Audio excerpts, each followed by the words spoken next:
Well, hey there, everyone. Welcome back to another episode of the Holy Donuts podcast.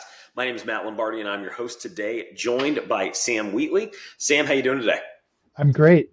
Thanks for having me, Matt. Yeah, absolutely. Great to have you. You're joining us from New York City, where you work with Avail Ministries as the Director of Digital Services. Tell us a little bit more about what that means. Like, what does day-to-day look like for you? What's the ministry all about? Just give us a little bit of context for your role. Great tee up question. So Avail NYC works with basically decision making around the issues of abortion and unexpected pregnancy. We sort of take a third way approach. We're not classically aligned to either of the sides of the spectrum, but instead we take a very pro-person approach that's really based in research and 26 years of experience of helping women and men facing this situation. So we really focus on helping them make decisions in a pressured situation that their future selves will be happy with.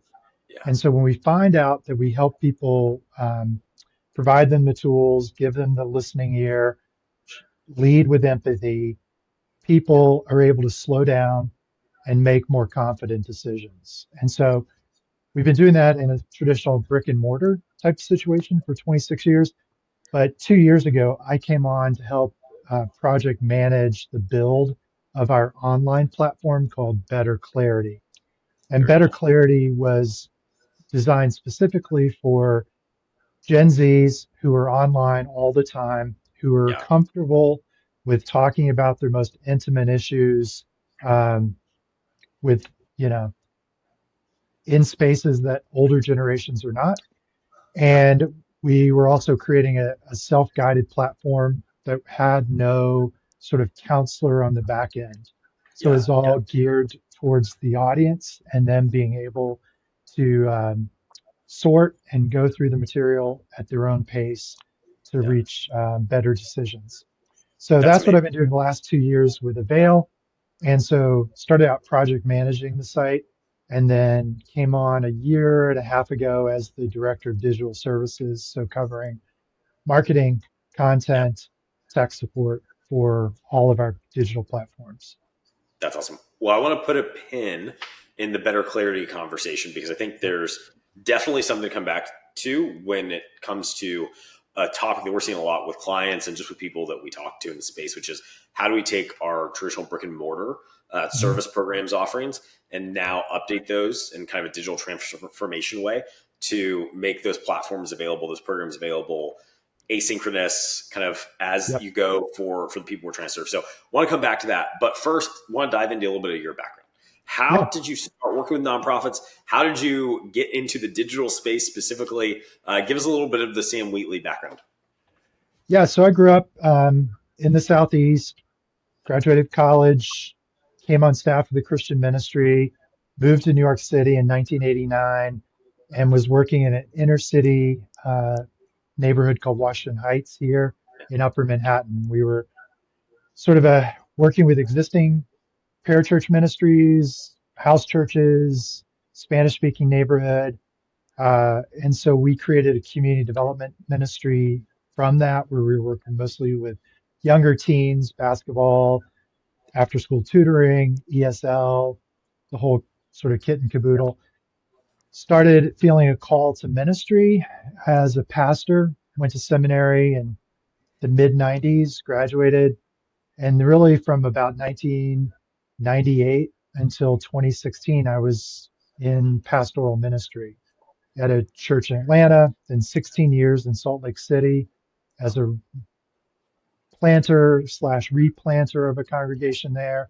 And then in 2016, I came to New York again to work on an exec team as with Redeemer Presbyterian as Tim Keller was stepping down as the senior pastor. And we were kind of taking this one large megachurch and figure out a way to sort of right size it for the next phase of its ministry.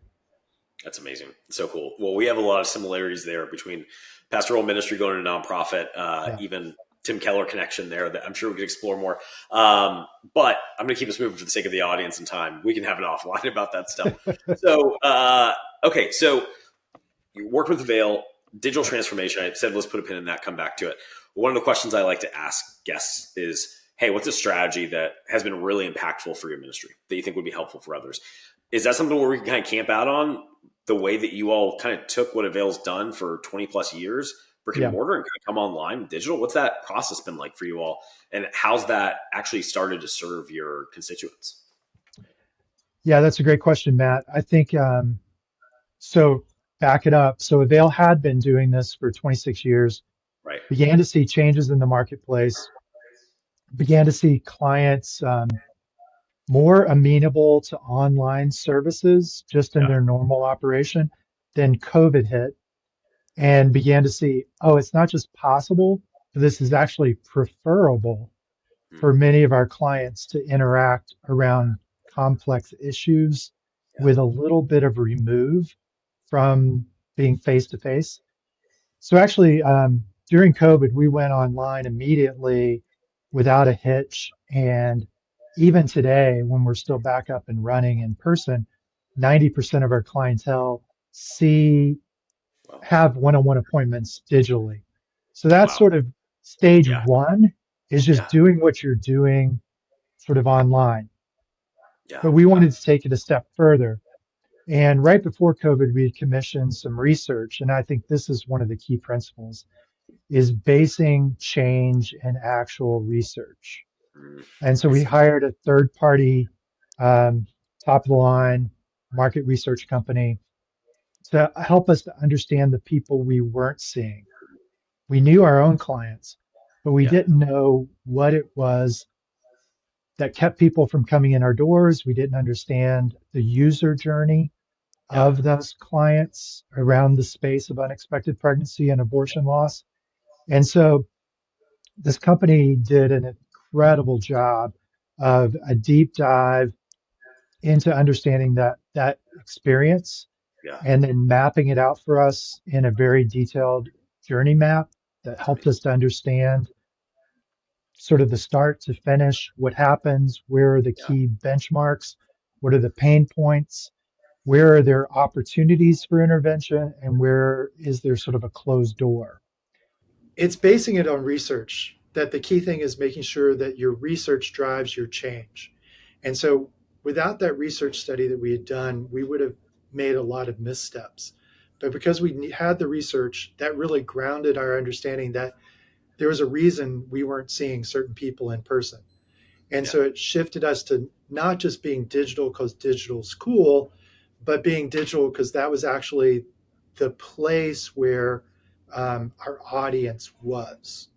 Yeah. And That so makes we sense. needed an outpost in that place where our audience was. Yeah. Sam, I can imagine a nonprofit leader right now who's saying, oh, that sounds awesome, but it sounds crazy expensive. Right? It was Like, crazy expensive. okay, thank you for confirming or denying that. So at least we confirmed that. Maybe then speak to, okay, the importance of ROI on that. Yeah, it was crazy expensive. And our CEO was really a thought leader in this. And she Yeah. went out and raised the money for it. And, you know, I don't know exact figures, but it was six figures to do the Yeah. research. Yeah. But it was really invaluable for then guiding every step of the way. And so Yeah. it guided our research. The research then guided the way we rethought how we would provide services. It then opened up opportunities when we started thinking about a digital strategy, how we would execute on that, Yeah. how we approached our marketing, how we approached our user journey, what content we created. I mean, everything came out of that Yeah. that research. And so if you're asking for the best marketing strategy, it's nothing really cool or innovative. It's really just listening. If you Yeah. can listen Good. well to your audience and get out of your own headspace of what you think they need and Yeah. hear what they actually say they need, you'll Yeah. be amazed at the areas of alignment and the places that maybe you thought there was no entry point, that there are actually wide open doors for entry points. And That's awesome. I will tell you, like talking about ROI, so we spent a lot of money for that. We built this website. And then, you know, what we've seen is we have quadrupled the number of people we've served in less Wow. than a year. It's huge. That's huge. Yeah. What are some of the mechanisms outside of, so you hire a great firm, come in, do all this market research, Yeah. help you build that kind of that user journey, those user maps. Are there any feedback loops that you all put in place or any mechanisms to continue that process? What does that look like for you all Yeah. as a team to kind of build those to keep that listening happening? Yeah, no, absolutely. So one is data. This is the other thing. It's like solid marketing outcomes come from listening and research. Solid marketing outcomes come through listening to data. And Yeah. so creating data analytics that are actually helping you understand the traditional marketing funnel. Yep. Why are people attracted? Okay, why are they engaging or not engaging? What's keeping them from converting? Is our call to action clear? Um, A/B testing, market testing, those kind of things. Um, so you're asking about feedback loops. One of the things we keep doing is refreshing the data.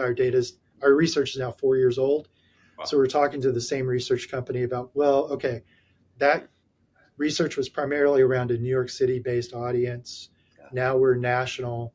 How does that change? The landscape around our issue has changed dramatically in the last 4 years. How do those new fears affect our clients? How do we understand the adaptations that have happened in the user journey because of the Yeah. political Yeah. landscape?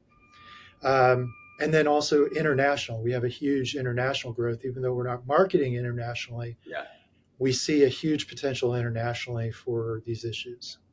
Yeah, that's amazing. So one of the things I've seen ministries do before, and I'm just deep diving on this because I love this topic, is they build this cool tool, right? They go digital with something, and then it's as if they think, hey, if they build it or if we build it, they'll come and they'll show Yeah. up. And it's the classic problem, right? Every tech startup does this. But a lot of ministries do this too. They just think, well, of course, if we build this great thing, naturally people just come. But you all have actually had success where it's I think the word viral is overused, but it's growing in areas that you're not even intending growth to happen. What's any insight into how that's happened, why that's happened? Was there, I mean, because sometimes it's as simple as like, oh, we got really lucky and it got picked up for a PR piece on, Forbes or on CNN, right? Have there been any linchpin moments that have helped this thing kind of go pseudo viral or kind of get outside your own gates of what you expected, or has it just been consistent effort? No, I mean, our organic traffic is pretty low for better clarity. Our organic traffic for Avail is very high because it's an older website. It's got a lot of credibility. There's a clientele for it. But better clarity is, starting from zero, last May. So it's been a classic startup, and it really has relied heavily on marketing and advertising. Yeah. And so that's partly the research gave us clarity around our personas. So we know very deeply what our personas are looking for. I won't say, you talked about AI. One of the creative ways I think a lot of people aren't using AI yet that we've been able to use is we've actually turned our personas into GPTs. And then we interact with our GPTs to refine our marketing messages. That's fascinating. So let me just see just to make sure I'm understanding correctly. So you've essentially built prompt agents Bots. within Yeah. GPT, that are chatbots back and forth. And so when your marketing team goes to that, are you just asking it, hey, what type of creative would appeal to you? Or like what are you feeding data into that in terms of questions to get the responses that you're looking for? So with GPTs, you can now create, your own GPT bots. Yep. And so we have taken our research, loaded it into the GPT knowledge base. We've also done some other analysis like personality tests and things like that. So we know like our persistent Penelope, is this kind of person. She has these, we know everything about her. And so we interact with that bot. Hey, how would you react to this ad content? Clarify this call to action in a way that you would respond to. It's like an in-house focus group. That's amazing. That is such a cool use case for AI, like just completely outside the box of just, Yeah. oh, rewrite this copy for me in a generic way, but instead saying, hey, make it persona specific. That's great. Yeah, I think this is the misuse of AI is people are using it to substitute for work instead of using it Yeah. as an aid to creative work. And so Yeah. for us, we see it as we can quickly iterate. This ad's not working, or this ad is working, or Yeah. this ad is working with the wrong audience. So how do Right. we retool it? Yeah. Sam, when you look at the macro space of nonprofit ministries right now that are doing fundraising, marketing, this kind of stuff, the kind of larger ones that have real budget put behind that, what's a trend that you see that's really exciting for you? And then what's one that's got you a little bit nervous? Yeah, what's interesting to us right now is on the social side is we were struggling with the influencer based social environment. How do we make space for our brand when we really are trying to avoid tying a person to our brand? Yeah. We want to make it personal and approachable, but we don't want to have A face. Jane X as our influencer face, because we want it to appeal to a broader audience. So actually, we're very excited about sort of the rise of faceless influencers or faceless content. And we're beginning to adopt that strategy for a lot of our social, because as you know, social is moving more and more and more towards video. And basically, this gives us the ability to do sort of faceless influencer without tied to one individual or one particular niche group. Yeah. And does that look like for you all working with an agency who's going out and finding these folks for you, or are you just No, we've actually found our best folks already work for us because of the again, it's genuineness, right? Like that's the behind influencer is like, hey, here's another real person talking to me, a real person about this real thing they're facing. And so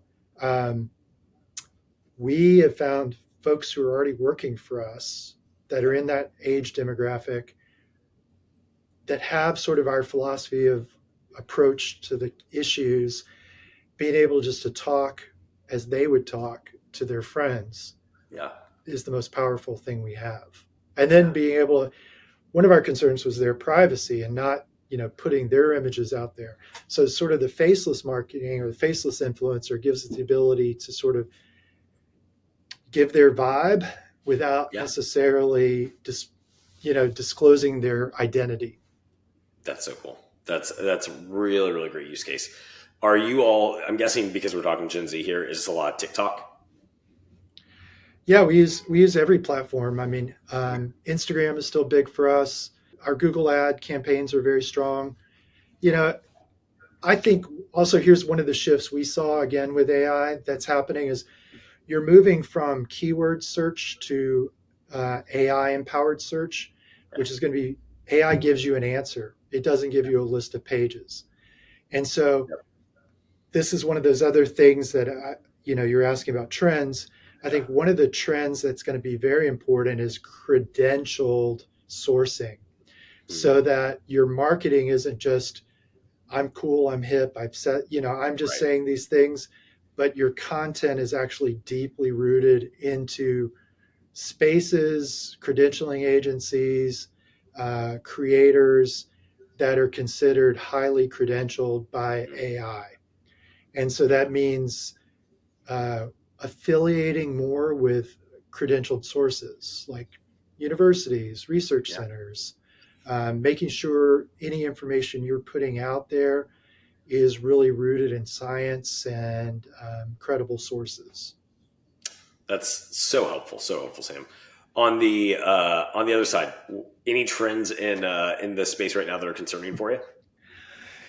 Yeah, I mean, I think one of the trends that I don't like is, and it's just hard for everybody, is the proliferation of platforms.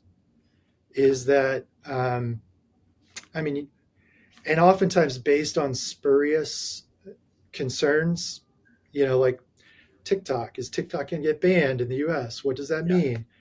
What happened to Twitter? What is that now? Threads. Do I do threads? Do I, it's like it's a new there are platform. all these platforms that just keep splintering your audience. Yeah. And so it becomes harder and harder to gain traction on a platform because it could be gone in 6 months. Yeah. And so I don't know what the solution is. That we've been, it used to be just pick one platform, and that's your platform. Right. We found we have to sort of have a foot in every platform possible. Yeah. Yeah. It seems like more and more that generations are self-selecting into their platform, right? So, you can think boomers self-selecting into Meta, Facebook, right? Millennials oftentimes kind of pushing towards Instagram, Gen Z towards TikTok. And so it becomes a question of, okay, well, what's the use case for each platform, right? And you're probably not going to be looking for donors on TikTok, right? Whereas you may be like LinkedIn may be a great platform for that, or Facebook may be a great platform for that. So it's exactly. So this is just part of your persona research. Is like, okay, which platforms are my personas on? Right. We're starting this project as well with our development team to sort of do this same project with cultivating future donors, because we don't want it to be just having donors in one generation that's sort of on the way towards retirement. We need younger generations of donors for sustainability over the long haul. Yeah. And so we have to start reaching those donors in the places, again, research, locating yourself where your clients are, beginning to build awareness and trust, so that then you can actually have a conversation about partnerships and things like that down the road. Absolutely. Okay, so I mentioned before we started recording, I follow you a lot on LinkedIn. I read a lot of your stuff. It's always great. I'd recommend anyone watching, go give Sam a follow. Really, really great content that he puts out there. So I know you're always reading, always learning. Any podcasts, books, resources that you just love to recommend to others in kind of the nonprofit development and marketing space?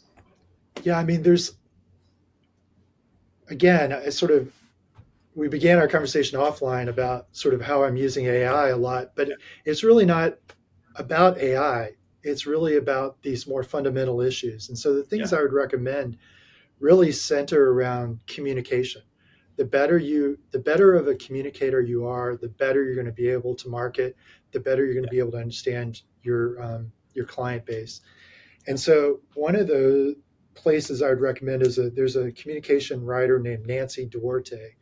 And Nancy has a great book that's a great starting point on some of these topics called Resonate, where she talks about how to think about classic approaches to communication, like the Greek rhetoric, ethos, logos, pathos, and applying it to very contemporary settings, or how to think about storyboarding as a methodology for communicating your message, which then translates directly into website design and all kinds of stuff. So I can't recommend Nancy Duarte highly enough. She's been very helpful for me in this journey.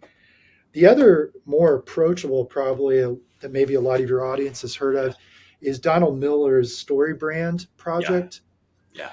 And that has been incredibly helpful for understanding the hero journey as, again, a classic model of storytelling applied to marketing and user journey kind of issues. And so Story Brand is great, and any sort of hero journey stuff you want to read is well worth your time. Yeah, absolutely. The original Joseph Campbell on that, so good as well. If you just want to go back to the original source, we're huge fans. No, a little thick. I won't recommend Joseph Campbell. It's a little thick. If you're a nerd like me, it's a good read. It's a little heady sometimes, but it is fun. It's dense, but there's such good stuff in there.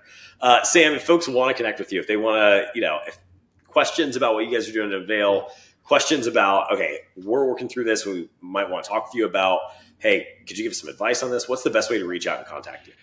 So 2 places. One is my LinkedIn page, just Sam Wheatley.